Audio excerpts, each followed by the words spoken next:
when I go into town and I'm walking down the street and I look at a barber shop and they have the crest in the window, I'm like, okay, that means like, they know, they're down. Like, I feel welcome to go in there, You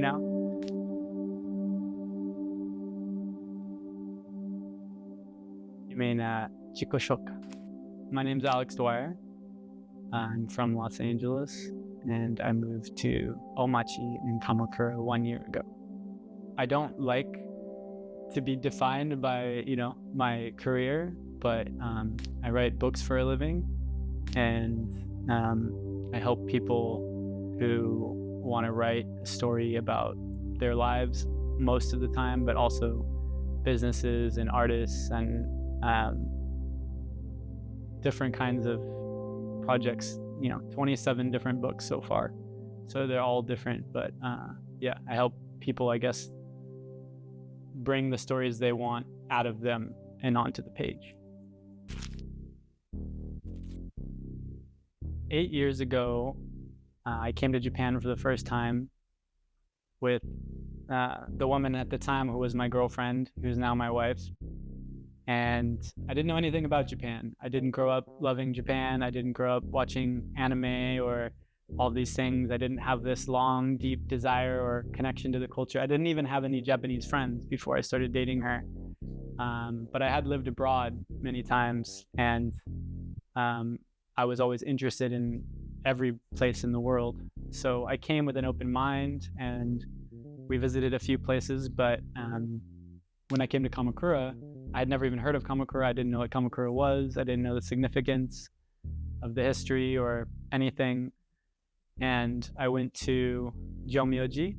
And at that time, it was probably about 4 o'clock and the temple was closing, but the woman was nice and she let us inside, and we were sitting there and we were sort of alone.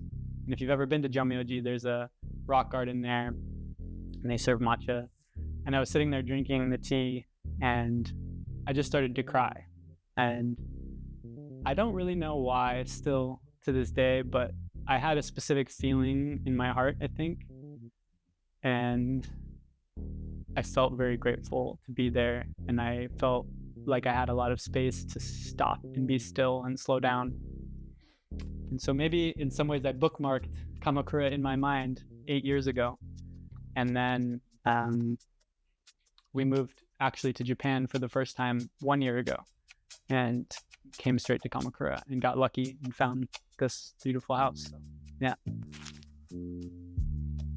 I'm like I love tea so much, I'm a passionate person, okay? And my passion started in music, and that's how I started writing. I used to review rap albums, hip hop music, and interview rappers, and then I wrote books with them, and that's how that started. And now, of course, tea became probably big in my life about 15 years ago. And before I lived in China, and then when I was living in China, I was drinking a lot of tea. Tea is like an exhalation. Like, when you're done breathing, that end part of the breath, and things are stopped for maybe just a small moment, that's like tea. Here, let me grab something real quick. So yeah, the life's in LA, football, LAFC. So I've loved, soccer, football for a large part of my life. I used to play as a young kid, and it became the basis, I think, for a lot of my life decisions. So like, why did I live in Brazil? Because I loved football and I wanted to experience that culture more. So like, football was a way into everywhere. So I could be in a taxi driver from Nigeria and talk to him about Alex Iwobi, or a guy from Ghana and talk to him about another player, and it just was like an instant language. You can learn everything and go everywhere and see everyone's expression of it. So, and we had a team near Los Angeles, but it wasn't really representing the city. It didn't feel authentic. It felt very like Disneyland, Disneyfied. And then I saw an advertisement that there was a new team coming to Los Angeles, and I was like, oh, really? I'm gonna make my wish list, right? So I'm gonna write a wish list of what I think it should be, and I publish it in a soccer magazine. So it was called Dear LAFC, I love you, don't screw this up. And here's the 10 things you need to do, okay? So I write this article, for all I know, no one ever reads it. It gets published, I don't receive any emails. I don't receive anything, right? But still, fast forward 1 year and I'm like, okay, I want to go season tickets. So I go to the stadium, they're touring, talking about the season tickets. And I say, okay, I'm still going to give it a try. I don't know if they're going to be good or not. And when I get there, someone's like, oh, you're Alex Dwyer. And I was like, yeah. Like, oh yeah, you wrote the article, the 10 things article. And I go into the office and they have all 10 things written down on the wall that I had written, all those years ago. And so I became very involved with LAFC from that point forward, because I could tell they genuinely cared and was listening to people, and they built the club culture first, community first, from the ground up. Literally, they didn't spend a single dollar on marketing, no money on marketing. So it was all community oriented. And you get 3,250 psychos like me who fall in love with the club, were willing to do anything. And even to this day, LAFC doesn't feel like it's some other club. It's mine. Like, it belongs to me, because they gave me that feeling that I was involved. I had the honor and the privilege of being asked to write the narrative and the story of the club's first championship. So I wrote this book, and in all my life, I've only ever ghostwritten books, so my name is never on them, but this was the first book that my name is on, and it was like a real privilege and honor to do that, and that the club asked me to do that, because I covered, the team as like a reporter as well, and I had a podcast about LAFC, still sometimes release episodes, but yeah. We were always in it for the culture and the community, though. So, and I know that that's something, that Kamakura Inter FC, like, that's my favorite thing about Kamakura Inter FC. When I go into town and I'm walking down the street and I look at a barber shop and they have the crest in the window, I'm like, okay, that means like, they know, they're down. Like, I feel welcome to go in there, because the concept of like a club without borders, I feel like a person without borders, right? So not everyone feels that way, and I realize I'm a guest here in Japan. I don't take it for granted. I feel very lucky and privileged to live here. But I understand not everyone in every country is open to having like a mixed, diverse world, right? But when I see that little symbol in the windows, when I see the crest of Kamakura Inter FC, I'm like, oh, I'm welcome here, because this is a store without borders. I'm a person without borders, I think some places in Japan, especially to foreigners, you don't have access. You're not allowed because you're not Japanese. So you'll never be able to come, right? But that made me feel like, oh, I'm welcome here. And it made me feel really welcome in Kamakura. Because of course I loved Kamakura, but I didn't know if Kamakura would love me, I don't know if I was welcome, as a foreigner. But something like having the phrase club without borders and like how welcoming, the people at the club have been, and going to play, pick up there and going to play with the, I think the third team or fourth team, the older guys that I play with, they've all been so nice to me. And last year I went to like my first nomikai with all of them, and there was like 20, 30 guys that like, everyone's speaking Japanese, and I'm always trying to improve, but I've only been here 1 year, so I stand up and I, give my jika shoka and tell them who I am, and they like accepted me, and like, I'm not sure if that's always the case in certain types of cultures or certain types of organizations, but it is the case with like Kamakura Inter, and in that way I feel very like lucky.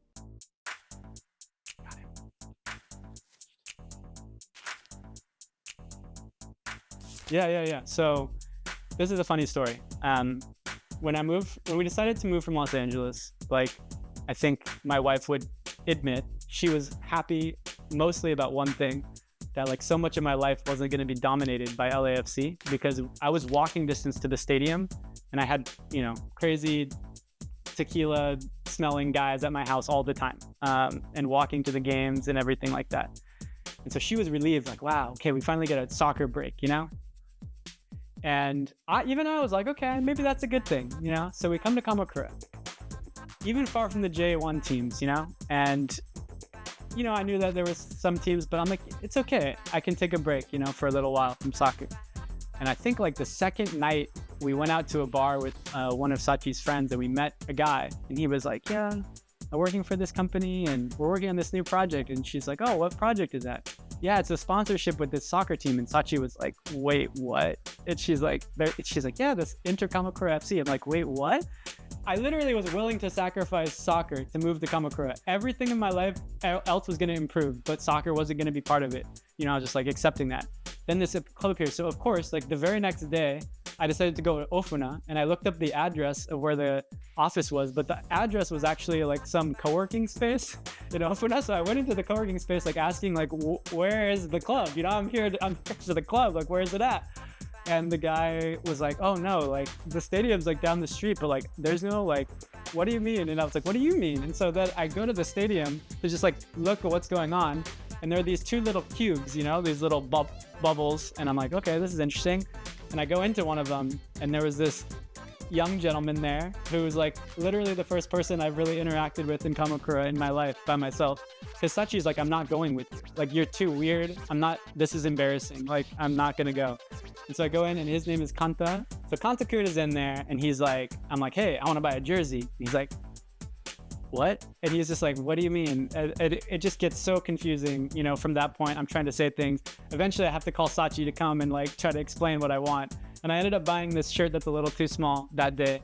But I also bought an omamori, yeah, which was like the coolest piece of merch ever. And so anyways, I talked to Kanta for a while, and then, I found out he lives in Zaimokuza. So he was like my first friend in Kamakura that we went to the izakaya once together, just once, but I felt good, that Kanta was like willing to talk to this weird gaijin about whatever, and my Japanese, even at that time, was pretty terrible. So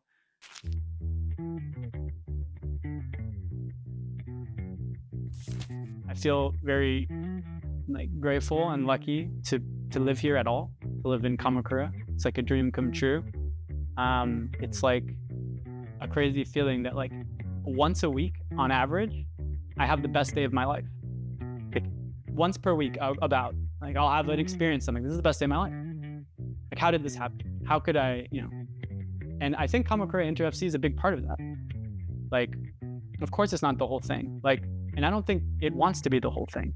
And I don't think any part of Kamakura is the whole thing. Like, you need the beach and the vacationers and the surf culture and that, and you need the deras and the temples and the history, and you need like the food culture and the cafes and the different beer companies and the creative people that like leave Tokyo because they're looking for something different, maybe, right? And you need like something like Kamakura to like bring us all together in a sports way, even though we're not a big city, not nowhere near as big as the cities that are nearby, but it's like something that we can all agree with. And like I said, whenever I see the sign in the windows, it means so much to me. It's like, oh, like I'm part of this, even though I just got here. Because that's the biggest thing. I told you earlier, I have a beginner sticker on the back of my car. I'm a beginner in Japan, super beginner. 1 year, I've lived here 1 year, but from the first week, I felt welcome in Kamakura, because even if Kamakura Inter FC were confused by who is this weird guy showing up, I felt like I could belong to this club, because the message Club Without Borders means there's no border for me as an American. There's no border for me as my age. There's no border for me as my language. There's no border for me as my like background, right? And I don't know, in like a crazy way, I think Kamakura Inter has like one of the best opportunities in the world as a club, because it has access to this city with a story that's like nowhere else in the world.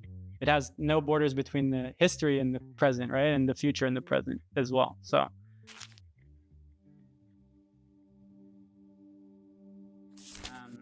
yeah, I hope that if I had to make my 10 things for Kamakura Inter FC, I hope that they wouldn't be afraid to like continue to do things their own way as they grow. And I'm sure they will grow. But they have there's nowhere in the world like Kamakura. I've lived like in 5 or 6 countries, right? And with all due respect to everywhere else in Japan, Kamakura is like very specifically its own combination of things. There are places with a lot of history like Kyoto, and there are places like with sort of modern and even beach culture, but you don't get like all of that together. It's very unique, and it's a right size. It's not too big, not too small. Yeah, so it's an amazing place. I could talk to you about it all the time. I read everything. Yeah. All right. Thank you so much.